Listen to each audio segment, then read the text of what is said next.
Hello friends, Karthigai Deepam வந்தாச்சு. வீடு முழுக்க விளக்கு பொருத்தி அப்படியே பிரகாசமாக இருந்துச்சுன்னா எவ்வளோ அழகாக இருக்கும். ப்ளஸ் ரொம்ப அப்படியே தெய்வீக கலையாக இருக்கும் வீடு. கார்த்திகை தீபத்துக்கு விளக்கு பொருத்தும் போது ஒரு சில பேசிக் டிப்ஸ்லாம் நான் அந்த வீடியோவில் ஷேர் பண்ணியிருக்கேன். இதை ஃபாலோ பண்ணால் நமக்கு ரொம்பவே ஈஸி.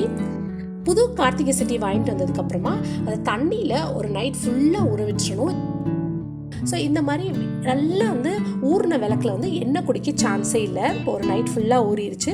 சப்போஸ் உங்களுக்கு ஒரு நைட் ஃபுல்லாக ஊற விட டைம் இல்லாட்டி ஒரு 4 மணி நேரம் தண்ணியில் போட்டு வைங்க, போதுமானதாக இருக்கும்.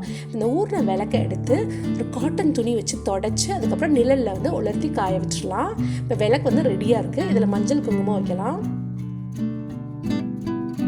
2 கிண்ணத்தில் ஒரு சின்ன கிண்ணத்தில் மஞ்சள் மற்றும் இன்னொரு சின்ன கிண்ணத்தில் குங்குமம் எடுத்து அதில் தண்ணி கலந்து ஒரு பட்ஸ் பயன்படுத்தி நல்லா மிக்ஸ் பண்ணிக்கலாம்.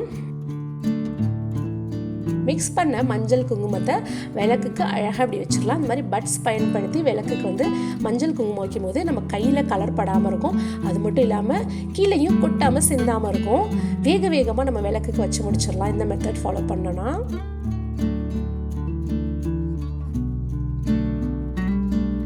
இந்த மாதிரி விளக்கும் அவைலபிளாக இருக்குது கடைகளில்.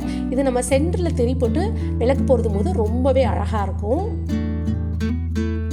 இது போல் பித்தளை விளக்கு வாங்கினீங்கன்னா எண்ணெய் கொஞ்சம் கூட கசிஞ்சு கீழே வந்தால் கூட அது தட்டில் விழும். எண்ணெய் ரொம்ப யூஸ்ஃபுல்.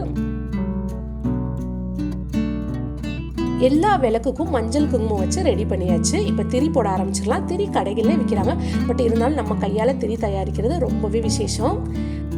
சுத்தமான பஞ்சு எடுத்து அதில் நம்ம திரி நிறன்ற குச்சி இருக்கு இல்லையா, அதை பயன்படுத்தி இப்படி நல்லா அப்படி ரோல் பண்ணி கையில் இப்படி தேய்ச்சி விட்டோன்னா அழகாக திரி ரெடி ஆயிரும். இப்படி கையில் நல்லா அப்படி தேய்ச்சி விடணும். திரி எவ்வளோ அழகாக சூப்பராக நம்ம கையாலே தயாரிச்சாச்சு. இதில் ஒரு தனி சந்தோஷம் கிடைக்கும் நமக்கு. அடுத்து இன்னொரு டைப் ஆஃப் திரியும் நம்ம ரெடி பண்ணலாம். பஞ்சை கொஞ்சமாக எடுத்து இந்த மாதிரி கையில் சுருட்டி ரவுண்ட் பால்ஸாக ரெடி பண்ணி வச்சுக்கலாம். நமக்கு எத்தனை வேணுமோ அத்தனை ரெடி பண்ணி வச்சுக்கலாம். அதுக்கப்புறம் கொஞ்சமாக பஞ்சை எடுத்து நம்ம இந்த ரவுண்ட் பால்ஸ் ரெடி பண்ணி வச்சுக்கோம். அதில் ஒரு பால் எடுத்து இதில் போட்டு அப்படி நல்லா அப்படி ரோல் பண்ணி மேலே முனையில் இப்படி திரி மாலி நிரடி விட்டோன்னா அழகான ரவுண்டு குண்டு பஞ்சு திரி ரெடி ஆயிடுச்சு.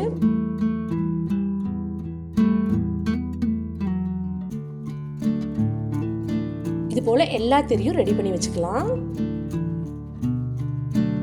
விளக்குக்கு எண்ணெய் ஊற்றும் போது இந்த மாதிரி பாட்டிலில் வாய் ஈஸியாக இந்த மாதிரி இருக்கக்கூடிய பாட்டில் பயன்படுத்தினீங்கன்னா எண்ணெய் கீழே செதறாமல் நீட்டாக ஊற்றிடலாம். திரி போடும்போது திரியை நல்லா அந்த எண்ணெயில் டிப் பண்ணி அந்த முனையில் அப்படியே திரியை விட்டு இப்படி வச்சிங்கன்னா நமக்கு அழகாக சூப்பராக நின்று நிதானமாக எரியும்.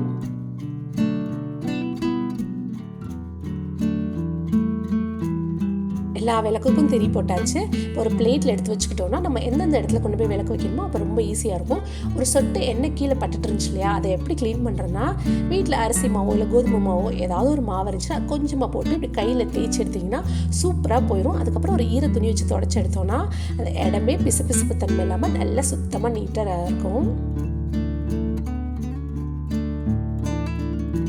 நம்ம அந்த ரவுண்ட் குண்டு திரி தயாரிச்சோம் இல்லையா, அது இப்போ வைக்கலாம். திரியை வச்சு அதுக்கு மேலே எண்ணெய் ஊற்றணும்னா நல்லா அந்த எண்ணெய் எல்லாம் அப்சர்வ் ஆகி திரி சூப்பராக ரெடியாக இருக்கும்.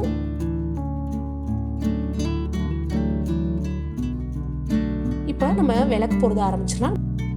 நம்ம இந்த மாதிரி டைரெக்டாக விளக்கு பொருந்தணும்னா கொஞ்சம் லேட் ஆகும்.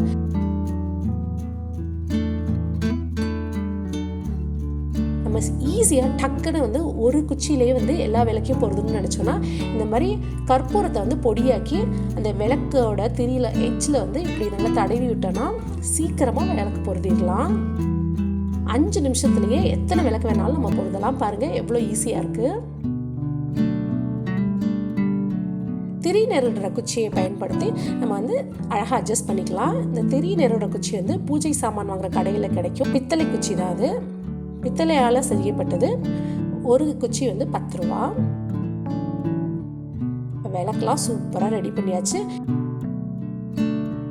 இந்த மாதிரி விளக்குக்கெலாம் அந்த எட்ஜில் முனையில் எண்ணெய் லைட்டாக வடிய சான்ஸ் இருக்குது. அதுக்கு இந்த மாதிரி வீட்டில் இருக்கக்கூடிய இலைகளை பறித்து நம்ம பயன்படுத்திக்கலாம். விளக்குக்கு அடியில் வச்சோம்னா எண்ணெய் அந்த இலையில விழுவும்.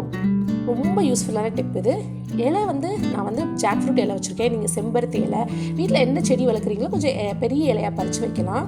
அதுக்கப்புறம் வீட்டிலே தட்டு இருந்துச்சுன்னா அதை வைக்கலாம். நான் வந்து மண் தட்டு வச்சுருக்கேன், அந்த விளக்கு கீழே வச்சுருக்கேன். எண்ணெயே சிதறாது, சிந்தவும் சிந்தாது தரையில். இந்த டிப்ஸ்லாம் உங்களுக்கு ரொம்ப யூஸ்ஃபுல்லாக இருக்கும்னு நினைக்கிறேன். அடுத்த டிப் பார்க்கலாம். நான் ஆல்ரெடி சொன்னது போல தான் இந்த குண்டு திரிக்கு வந்து கற்பூரம் வச்சோம் இல்லையா, அதே போல் இந்த நீளமான திரிக்கும் இந்த எட்ஜில் கற்பூரத்தை தடவி விட்டுறலாம்.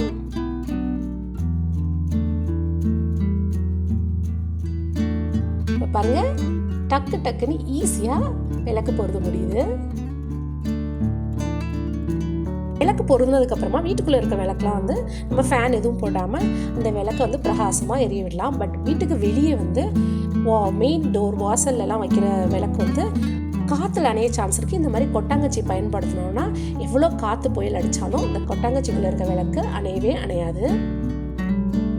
விளக்கு பொருதி அதுக்கப்புறம் நீங்கள் வந்து மலையேற்றணும்னு நினைக்கிறீங்கன்னா கையில் வந்து அசைச்சோ இல்லை வாயால் ஊதியோ மலையேற்றக்கூடாது. இந்த மாதிரி இந்த திரி நிற குச்சி இருக்குல்ல, அதை பயன்படுத்தி மலையேற்றலாம். இல்லாட்டி ஏதாவது பூ எடுத்து, ரோஸோ இல்லை சாமிக்கு வைக்கிற பூ மிச்சம் இருக்கு இல்லையா, அதை எடுத்து நம்ம விளக்க மலையேற்றலாம். இந்த டிப்ஸ்லாம் உங்களுக்கு யூஸ்ஃபுல்லாக இருக்கும்னு நினைக்கிறேன். மிக்க நன்றி.